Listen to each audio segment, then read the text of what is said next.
Assalamualaikum warahmatullahi wabarakatuh. Halo semuanya, jumpa lagi dengan saya Chow Sing Sing, kurator dari podcast horor Night Story. Halo, apa kabar semuanya? Semoga kalian semua sehat-sehat ya. Dan seperti biasanya pada hari ini saya kembali dan akan menghadirkan sebuah kisah mistis untuk kalian semua. Kisah mistis kali ini saya datangkan dari tweet Twitternya Mas Indrawan yang menceritakan tentang kejadian yang dialami oleh temannya. Oke, daripada kita berlama-lama, mari kita simak ceritanya. Malam sob, cerita yang akan aku tulis di bawah ini kisahnya singkat saja. Gak ada konflik yang berarti ataupun yang sifatnya bertele-tele. Murni hanya nyeritain pengalaman horor seseorang. Nama tokoh yang bersangkutan akan aku samarkan untuk kenyamanan bersama. Namun, sebelum kita mulai, mari kita ramein treatnya. Gue tinggal ya bro, pamitku pada Yono. Ya, hati-hati di jalan ye. Perasaan gua gak enak nih, katanya sambil cengar-cengir. Nih malam kan malam Jumat. Ah, kutil babi lo, pakai nakutin gue segala, sergahku. Yono terkekeh ngeledek. Mesin motor Supra yang kugunakan berbunyi menderu. Lalu ku kendarai keluar dari kantor tempatku bekerja sebagai satpam di sana. Duluan bro, seruku. Ya dah, saut Yono. Awan hitam yang tebal menggantung di langit. Sesekali kilat menyambar disusul bunyi gemuruh guntur dari atas sana. Sepertinya hujan akan segera turun. Kalau aku nggak buru-buru, bisa-bisa aku bakal kehujanan di jalan. Walaupun waktu hampir menuju tengah malam, jalan raya yang kulintasi masih terbilang ramai oleh kendaraan yang lalu lalang. Demi mempersingkat jarak tempuh, aku memilih untuk melewati satu jalan pintas yang menghubungkan antara kelurahan. Sebenarnya aku jarang sekali lewat jalur ini ketika pulang malam. Namun, berhubung aku khawatir terkena hujan dan ingin segera sampai, jadi aku memilih jalur ini karena akses menuju rumah akan lebih dekat. Waktu masuk ke dalam jalannya, tak kuduga kalau suasananya bakal sepi dan sunyi seperti sekarang. Tak ada seorang pun yang melintas selain diriku. Ya maklum sih, pada jam segini dan disertai gerimis, yang bikin adem emang enaknya ngedekem aja di rumah. Aku udah ngebayangin akan santai sambil nonton TV, ditemani segelas kopi pas sampai di rumah nanti. Sementara gerimis yang turun mulai agak menderas, badanku jadi kuyup dengan air hujan saat memasuki bagian pertengahan jalan. Rumah-rumah penduduk yang tak begitu banyak pada gelap. Penerangan yang ada di pinggir kurang memadai. Ini tidak memudahkanku melihat kondisi jalan, apalagi jalannya yang tak begitu mulus. Di tengah-tengah konsentrasiku berkendara, tiba-tiba saja seberkas kilat menyambar langit dengan begitu dahsyatnya. Dar! Ya tentu saja aku kaget. Tapi kaget tadi sekarang menjadi panik. Gara-gara kilatan petir barusan, lampu-lampu yang ada di pinggir jalan langsung padam seketika.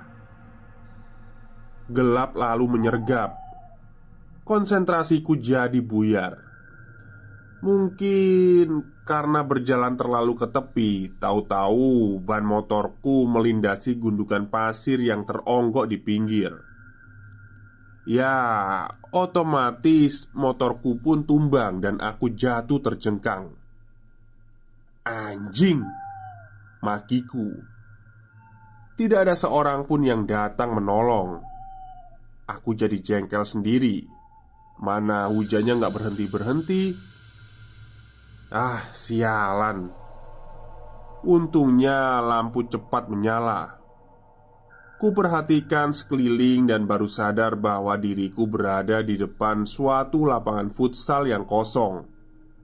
Yang ku ketahui, lapangan futsal ini memang sudah lama dinonaktifkan karena imbas dari sepinya pelanggan.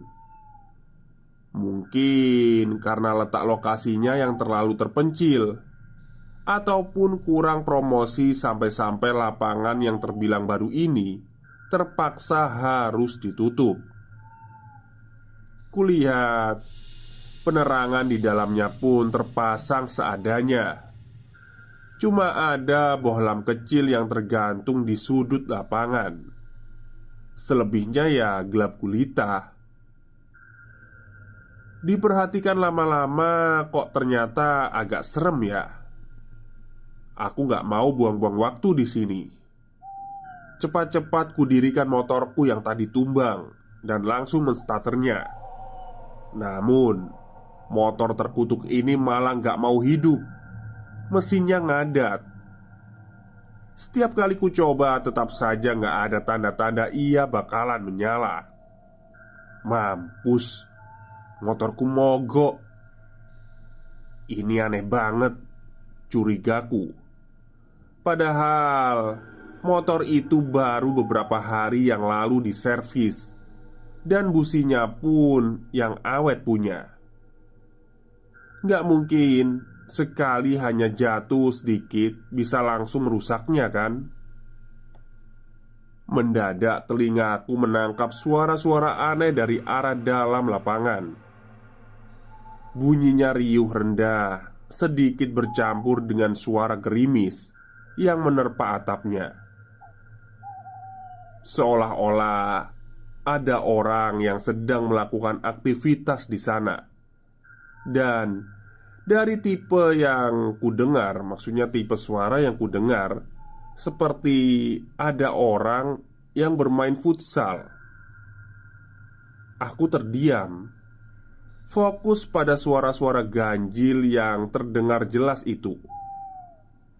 Logikanya, dalam kondisi lapangan yang serba gelap gulita, apalagi ini tengah malam buta, orang mana sih yang mau main futsal di situ? Kecuali kalau dia bukan manusia. Pelan-pelan, agak takut, kutolehkan kepalaku ke arah lapangan. Tengkukku langsung merinding. Jantungku memompa lebih cepat. Aku melihat sesuatu di sana. Di dalam sana kulihat beberapa bayangan hitam bergerak mondar-mandir mengitari lapangan. Lampu kecil di pojokan memang gak cukup untuk menerangi secara keseluruhan. Namun, masih bisa kusaksikan jika bayangan-bayangan berbentuk siluet manusia memang seperti tengah bermain futsal. Aku jadi teringat dengan cerita orang-orang yang pernah menyebut kalau daerah ini memang dulunya terkenal angker. Tanah lokasi berdirinya lapangan ini pun aslinya tanah yang bermasalah. Gosipnya, pernah ditemukan mayat tak dikenal sewaktu tempat ini masih berupa hutan. Aku jadi merinding. Profesiku emang di dalam bidang pengamanan, tapi kalau urusan gaib semacam ini, ya terus terang saja aku gak berani. Jujur aku ini penakut.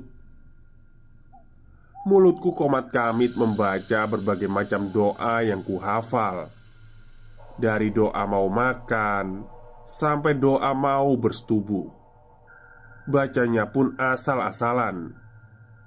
Berkali-kali ku injak pedal starter motor agar mau menyala. Hasilnya tetap saja nihil. Ah, sial. Rutuku lagi. Saat aku udah berniat untuk meninggalkan motor di situ dan kabur berjalan kaki, suara-suara tadi mendadak tidak terdengar lagi. Senyap dan hening begitu saja. Hah? Kok jadi sepi? Gumamku. Lalu aku menengok lagi ke dalam lapangan. Aku terlonjak kaget sekali. Bayangan-bayangan hitam berbentuk manusia tadi sekarang berdiri diam di tempat. Ngerinya, pandangan mereka seperti tengah tertuju padaku.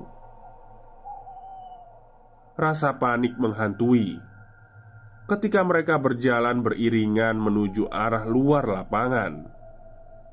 Langkah mereka pelan dan dari gerak-gerik mereka, aku tahu mereka hendak menghampiriku.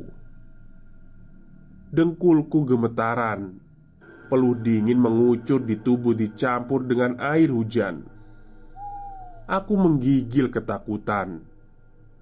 Sosok-sosok hitam itu semakin maju mendekat.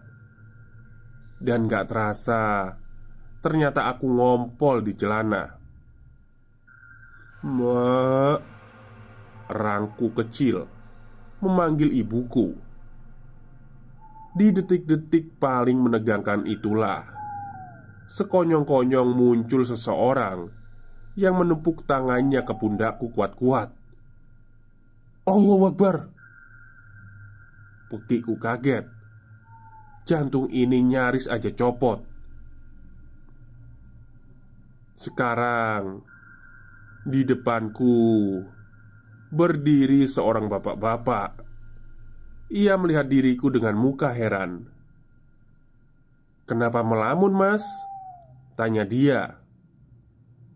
Aku gak langsung ngejawab, tapi mengatur nafas dulu akibat syok barusan. Ku perhatikan baik-baik tampang si bapak ini. Sebaliknya, ia pun masih kelihatan bingung dengan kelakuanku. Lalu aku beralih ke tempat sekumpulan bayangan hitam tadi muncul di lapangan. Ternyata mereka udah gak ada, lenyap. Aku menghela nafas lega. "Jangan bengong di sini, Mas. Gak baik. Tempat ini angker," tukas si bapak. Postur badannya gempal dan kumisnya rada tebal. Ia mengenakan mantel hujan berwarna biru gelap. Syukur deh. Untung aja bapak keburu dateng. Kalau enggak, bisa-bisa saya mati berdiri, Pak, kataku hampir aja nangis. Ingin rasanya ku peluk si bapak sebagai ungkapan terima kasih. Namun aku urungkan. Khawatirnya jika ia salah paham, kemungkinan aku bisa digampar. Akhirnya kuceritakanlah semua peristiwa aneh yang baru saja aku alami. Ekspresi muka si bapak kelihatan antara percaya dan tidak. Kemudian dia berkata, "Ya udah, coba sekarang Mas starter lagi motornya. Kalau masih nggak nyala, biar saya bantu dorong sampai ke rumah." Setelah lelah mencoba, hasilnya tetap saja sama. "Yuk cepetan Mas, saya dorong aja," suruh si bapak nggak sabar. Aku cuma bisa pasrah dengan keadaan. "Nggih Pak, makasih ya sebelumnya," ucapku lemas. "Maaf sudah merepotkan." Si bapak yang baik hati itu tersenyum ramah. "Alah, nggak masalah Mas. Kebetulan pulangnya satu arah kok sama saya. jawabnya. Derai gerimis semakin membasahi malam. Dalam diam kami berdua melintasi jalan. Setelah beberapa waktu berlalu, akhirnya sampai juga aku di depan rumah. Alhamdulillah, gumamku senang. Aku menoleh ke belakang hendak bicara dengan si bapak yang sudah baik mau mengantar. "Makasih banyak ya pak, udah mau nolongin Kalimatku terputus. Aku melongo kebingungan. Bapak-bapak ramah tadi hilang. Padahal baru saja dia ada di sini bersamaku. Bahkan sisa jejak motor yang dikendarainya tidak terlihat. Seakan-akan si bapak emang gak pernah ada sebelumnya. Kepalaku celingukan mencari keberadaan si Baba. Aneh, dia raib begitu saja. Perasaanku semakin gak enak. Aku jadi ingat ucapan si Yono sewaktu aku hendak pulang tadi. Aku disuruh hati-hati karena ini malam Jumat. Malamnya setan-setan berkeliaran untuk mengganggu manusia. Bulu romaku merinding. Aku bergidik ngeri. Hi. Lalu aku menghamburkan diriku masuk ke dalam rumah. Selesai. Sekian untuk cerita malam hari ini. Semoga kalian terhibur dengan kisahnya. Sampai jumpa lagi di treat aneh yang berikutnya. Good night and sleep tight. Oke, itulah treat horor pendek dari Mas Indrawan lagi ya, yang mengisahkan seorang satpam yang motornya mogok tapi dibantu dorong maksudnya, oleh ternyata bapak-bapak tadi yang ya makhluk halus lah ya. Mungkin itu saja cerita untuk siang hari ini. Semoga kalian suka. Selamat siang dan selamat beristirahat.